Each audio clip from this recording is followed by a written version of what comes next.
कालचा जो पोस्को दाखल झाला, जो बदलापूरला जी दुर्दैवी घटना घडलेली आहे, त्या धर्तीवर माननीय सी.पी. सरांच्या आदेशाने आपण प्रत्येक स्कूलमध्ये आणि महाविद्यालयामध्ये जनजागृतीचा विद्यार्थ्यांना माहिती देण्याचा, लैंगिक अत्याचारांबद्दल किंवा छेडछाडीबद्दल त्याचा उपक्रम आपण राबवत होतो आणि दिनांक 21 तारखेला आपण त्याच महाविद्यालयात आपण आपली टीम पाठवली होती, एक महिला अधिकारी पाठवली होती। त्यावेळेला तिथं सुद्धा मुलींना तिथं छेडखानीचे किंवा इतर गुन्ह्यांसंदर्भात पालकांच्या विरोधात माहिती देण्यात आली होती आणि तात्काळ ती माहिती मुख्याध्यापकांना द्यायला आणि मुख्याध्यापकांनी तात्काळ पोलीस स्टेशनला माहिती देण्यास बंधनकारक आहे अशी त्यांना माहिती दिली होती।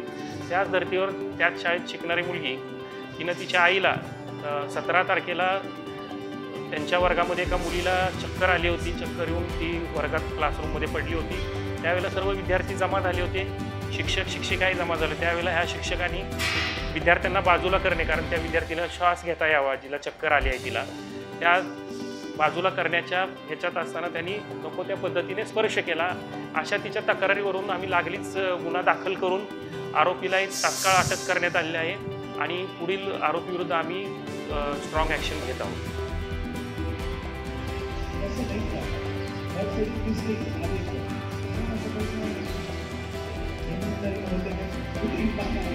घेतली ना